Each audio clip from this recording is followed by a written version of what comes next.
membentangkan tentang hutan sebagai sumber semula jadi boleh baharu di Malaysia.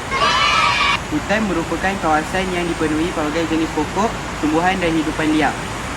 Jika diurus dengan baik, hutan boleh memberikan manfaat kepada manusia tanpa pupus. Hutan memainkan peranan penting dalam pembangunan ekonomi Malaysia. Antara kegunaannya ialah membekalkan kayu balak untuk industri pembinaan, pembuatan perabot dan kertas.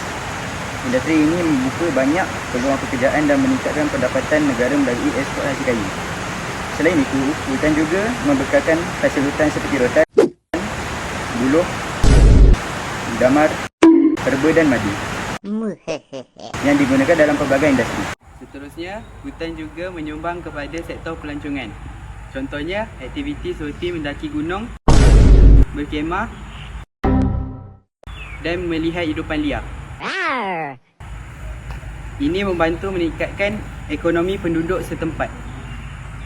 Di samping itu, hutan menjadi habitat kepada pelbagai spesies tumbuhan dan haiwan serta membantu mengekalkan keseimbangan alam sekitar.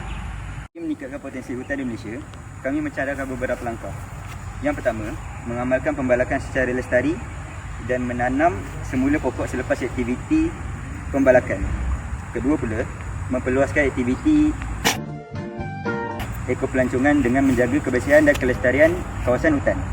Ketiga, meningkatkan pendidikan dan kesedaran masyarakat tentang kepentingan memelihara hutan supaya generasi akan datang juga dapat menikmati manfaatnya. Kesimpulannya, hutan merupakan sumber semula jadi yang sangat penting kepada ekonomi, alam sekitar dan kehidupan manusia.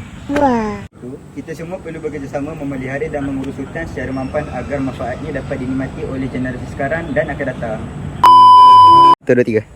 Damn. Dah. Contohnya aktiviti mendaki gunung Dah. Apa masalah kau? Ya. Oh. Dah. 1, 2, 6. Oleh itu, kita semua perlu bekerjasama